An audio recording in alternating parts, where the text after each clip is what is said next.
9:10, a September 11th story.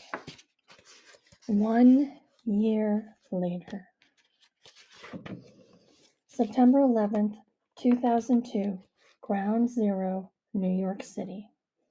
At first it had been exciting, like being famous. Certainly it had been close to being as famous as pretty much anyone from Shanksville had ever been. There were news vans set up like a permanent trailer park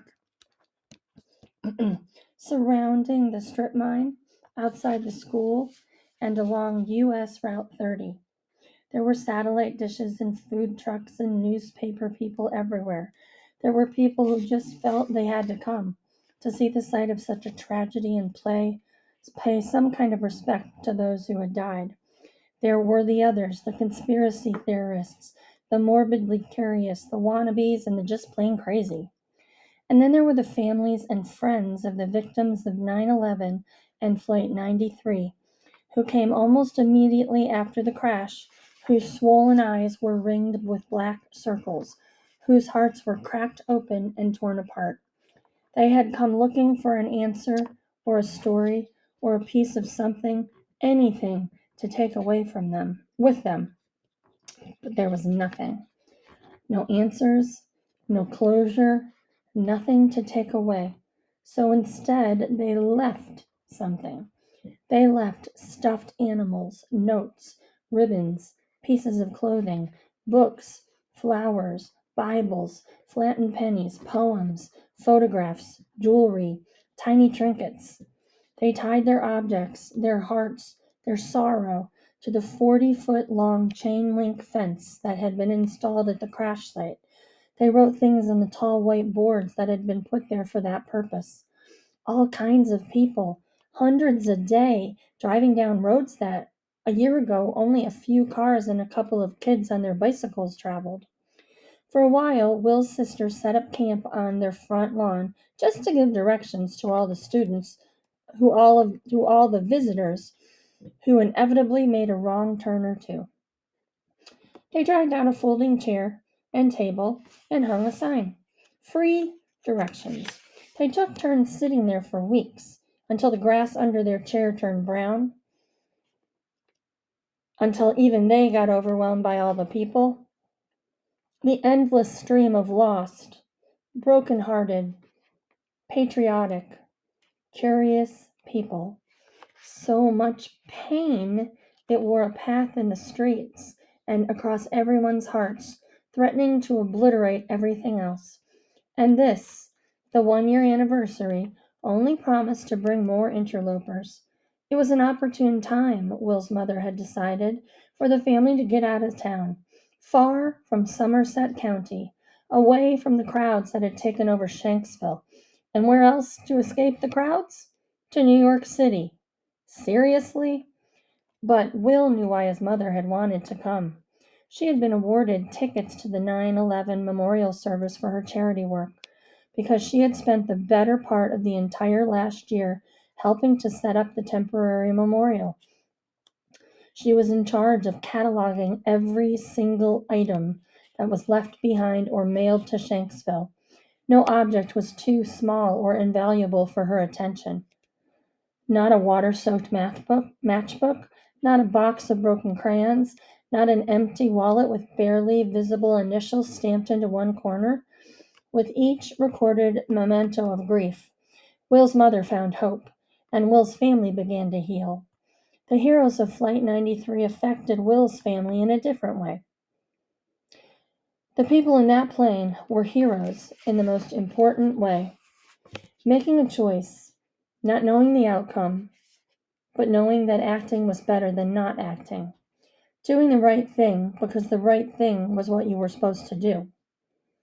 Only this time, the whole country was mourning with Will's family. Rudy and Kaylee just seemed excited to be in New York City. They had all taken the train yesterday from Johnstown to Penn Station and found their room at the Milford Hotel right in Times Square. The entire day they had acted like regular tourists. They walked 4 across Broadway, craning their necks, looking up at the giant billboards and down at the rows of window displays, cameras, suitcases, NYC memorabilia, clothing stores, makeup stores. On Fifth Avenue, there were entire stores devoted to just one designer, to sunglasses, to Nike, to the NBA, which of course Will wanted to go to, and his sisters didn't complain too much about it. If this was the only part of New York City a person came to, he might never know any difference. The city was alive with shopping and sightseeing, smells of steaming hot dogs and salty pretzels on every block, vendors selling hats, selling pocketbooks, selling photographs. Look, Mom! Callie stopped and pointed. A man sat at a tiny folding stool before a trifold display of photos, mostly of the New York skyline. These photos will be worth a fortune one day, the man took the opportunity to say. Photos of the World Trade Center. I took them myself. Will scrunched up his face. It didn't seem likely. He had seen the exact same photo at another guy's booth a block away. No, thank you, Will's mother said. This morning, Wednesday, September 11th, they had to be downtown by 8 o'clock. The reading of the names would begin at the exact time the first plane had struck the first tower, 8:46. There were sure to be crowds. There was sure to be trouble with the subway map. They were sure to get lost at least once. So they left the hotel at 7 in the morning and arrived at Ground Zero in plenty of time. Some people will say that the distance a person happened to be from where one of the planes went down is in direct proportion to how deeply they were affected by the events of a day that simply became simply 9/11. For instance, people who lived in Lower Manhattan were more a part of the tragedy than those who happened to be on the Upper West Side, than those who lived in Westchester County, or who were in school in upstate New York, or who called Seattle, Washington home. But it wasn't true. Add some people point to the number of deaths, more than 2,700 at the World Trade Center. 343 of them firefighters, 246 in 4 planes, 125 in the Pentagon, citizens from over 90 countries. But that doesn't quite tell the story either. Because in the end, it was just about people. Mothers, fathers, friends, foes, sisters, brothers, children born and not yet born, sons and daughters, people from all over the United States and then all over the globe, whose lives would never be the same. Because the world changed that day, slowly and then all at once. There were stories, so many stories. They started appearing immediately, everywhere in New York, stapled, thumbtacked, taped, all over the city. Photographs and photocopies, flyers, letters, sticky notes, and desperate pleas. Please, please, have you seen this woman? This man? In the aftermath of the fallen towers, thousands of people were missing. Thousands. The city became a giant scrapbook, a living, breathing, weeping album of the missing. Every telephone pole, the side of every building, every tree had become a collage of faces, an entreaty to understand, to share, to find answers, and mourn. Amy's mother hadn't been able to get a flight home to Los Angeles until that Friday. And when she did, she said it was like entering a military zone. At JFK Airport, Army personnel were everywhere. No one in line spoke above a whisper. Scheduled flights were delayed by hours. Security took an unprecedented length of time. The flight itself was terrifying. But on Saturday morning, when Amy woke up, her mother was standing in her bedroom doorway. And a year later, they had decided they all had to return together for the 1-year anniversary. Sergio would be there, of course.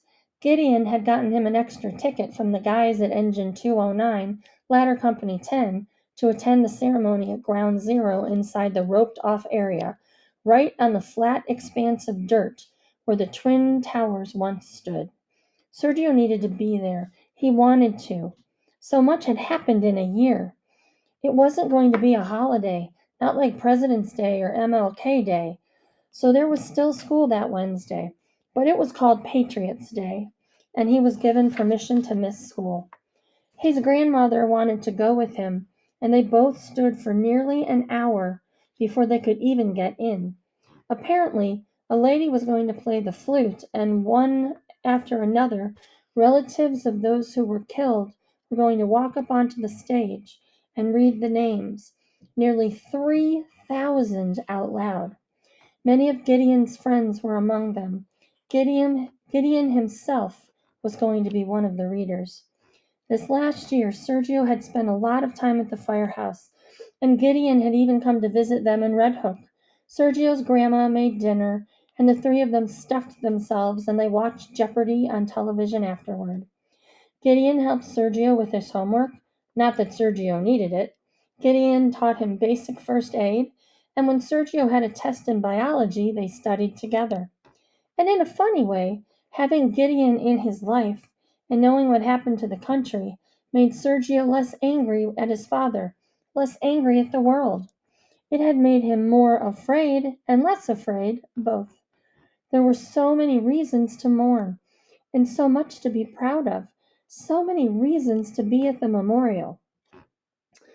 Nahid and her family were making the pilgrimage as well, all the way from Columbus, Ohio, even though there had been days this past year when they had been afraid to leave their house. That afternoon, a year earlier, Nahid and her sister had walked home together, nearly 2 full miles. Uncle Aman and Aunt Judith were still there and wouldn't be able to leave for a few weeks. Nahid's father was pulling into the driveway. Her mother had also left work early. She rushed into the house, her tears in her eyes. She pulled her daughters close and held them there. So many people, she kept saying. So many people. She had the look on her face of pain, of a pain that was not her own, but for the whole world, that took that most of all grown-ups seemed to express in those following days. Nahid and Nori listened to and watched the television, but it all seemed too horrible to be real and too far away to have any significant impact on them personally. Until a brick came sailing through the air a few weeks later, breaking glass and landing on their living room floor. Until a Middle Eastern restaurant in Columbus was targeted by a firebomb. It's owned by Israelis, for heaven's sake, Nahid's father kept saying. Until a gas station attendant in New Jersey was shot, not a Muslim, but a Sikh from India, because he was wearing his traditional turban. And now Nahid's parents were taking them to New York, right into the belly of the beast, to grieve with the rest of the country, because her father vowed, we are Americans, and no one is going to take that away from us. For so many complicated reasons, there would never be another morning as beautiful as September 11th, 2001. People always talk about the weather when they don't have anything else to talk about. When the conversation is light or feels stilted, or someone is just too peaceful, lazy, or preoccupied to think about anything more taxing. But after that day, the weather and the way people remembered it became something more. Something potentially more deceptive, and yet something much more meaningful, more fragile and rare, and even more beautiful. Wednesday, September 11th, 2002, was sunny, but not as clear, and the wind blew unrelentingly across Manhattan. Amy held tight to her mother's hand as they moved through the crowds. Her father walked close behind them.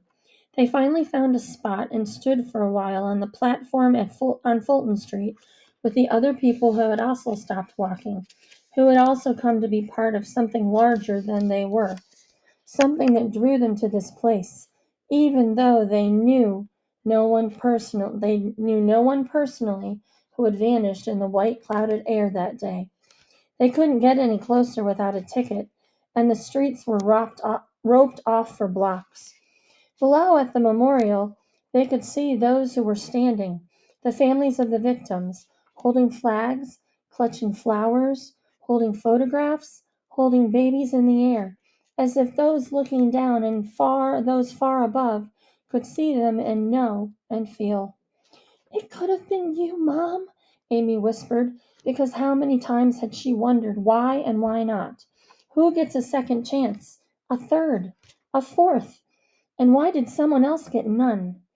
It had taken Amy a while to find the kind of girls she felt comfortable with in her new school, and it wasn't that Bridget and Vanessa were enemies or anything, but Amy didn't need that kind of drama. Not after what she'd been through. "I want to go down there," Amy said. The warm air blew persistently, as if trying to drive away the sunshine. Above, the flags snapped like whips, and the crooning of the wind harmonized with the steady sound of human crying. "That's just for family," her father said. "I know, but I just need to stand there, or get a little closer at least, for 1 second."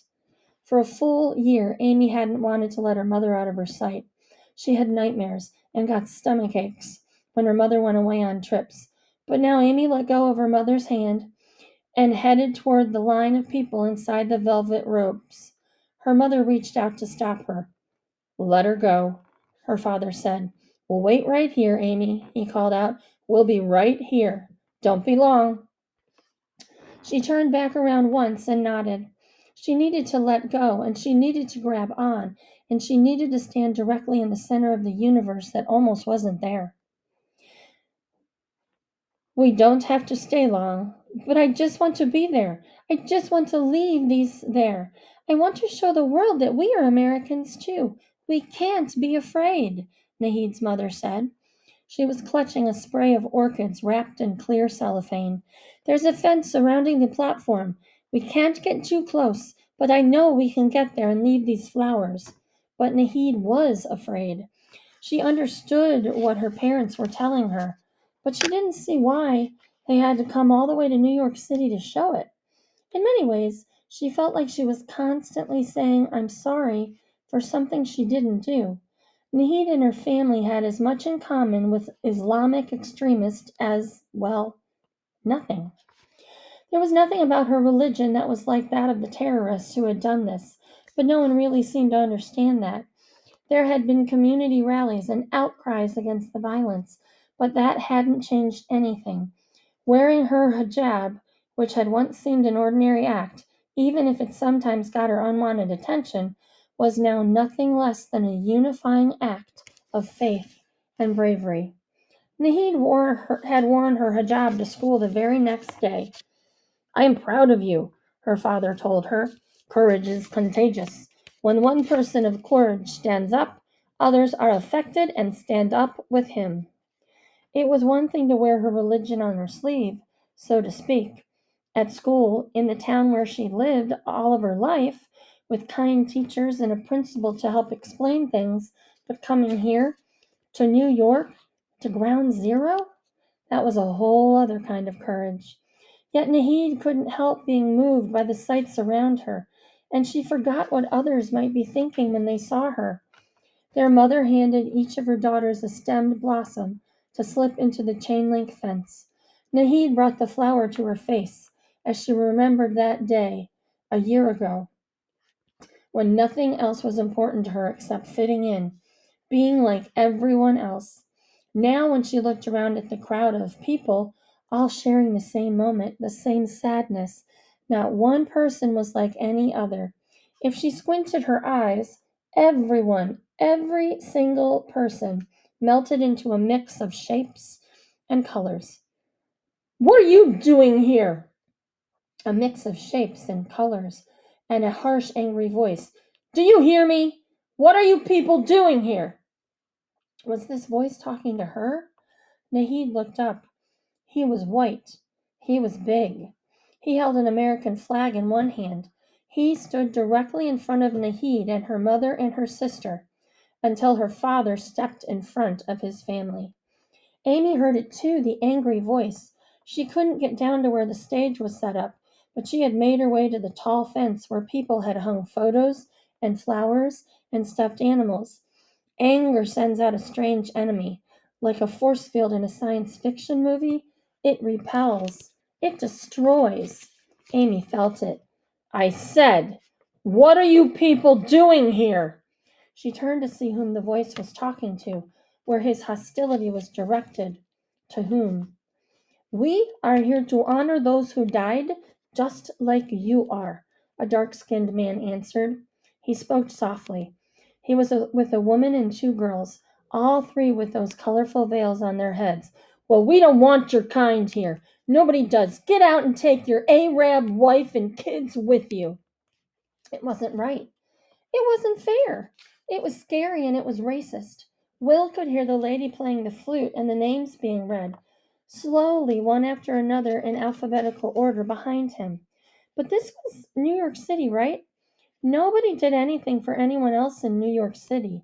People were rude and unfriendly here, even if he hadn't experienced any of that himself, except that man at the information booth at Penn Station had been pretty gruff. Somebody should do something. It's not someone else's job. His father had taught him that. It's all our jobs. This was just a family.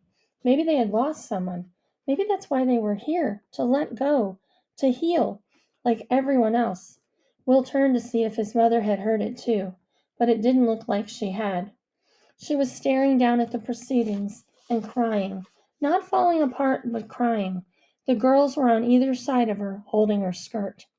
Sergio noticed the father first. Then he recognized the anger and the familiar sick feeling in the pit of his stomach. The anger was coming from the huge white man who was waving his flag around. The father wasn't going to fight, anyone could tell that. Anyone who had ever been in a fight could see that. He was leaning back, pressing his body against his wife, and holding his arms behind them, creating a space where his family would be safe. He wasn't going to fight, even if it came to that. We are not bothering anyone. We came here all the way from Ohio, the father said, to pay our respects. It wouldn't have been much of a fight anyway. The father looked to be about 5'6", maybe 150 pounds, and this white dude could have been Ivan Drago from Rocky IV without the accent. Maybe the dad, who was there with his family, thought the other, bigger man would back away if he identified himself as being from Ohio. Like Amy was from California. We are all Americans here. We're from Ohio, the father said again. I'm a physician. But the other guy didn't seem to care, and he didn't back away. He took another menacing step toward the family. Amy looked back to see if her mother and father were watching. Could they see? Was somebody else going to help? Was somebody going to do something? And suddenly, there were two boys, a white boy and a black boy, standing in front of the family. And then a whole bunch of firemen in their blue FDNY t-shirts seemed to come out of nowhere to stand next to the boys. And then a young mother with her baby strapped to the front of her body joined them. And then an old man and an old woman in matching plaid shirts pinned with ribbons and buttons that said "Never Forget" stood next to them, until there were so many people standing next to them, standing in front of that family, that Amy couldn't see them anymore. All she could see was a sea of people who could not be more different, but could not be more the same, standing together. And what she could hear, releasing into the air with the sounds of the flute, were the names of those who had died in this very spot, remembered always, floating on the music of a warm September wind. The end.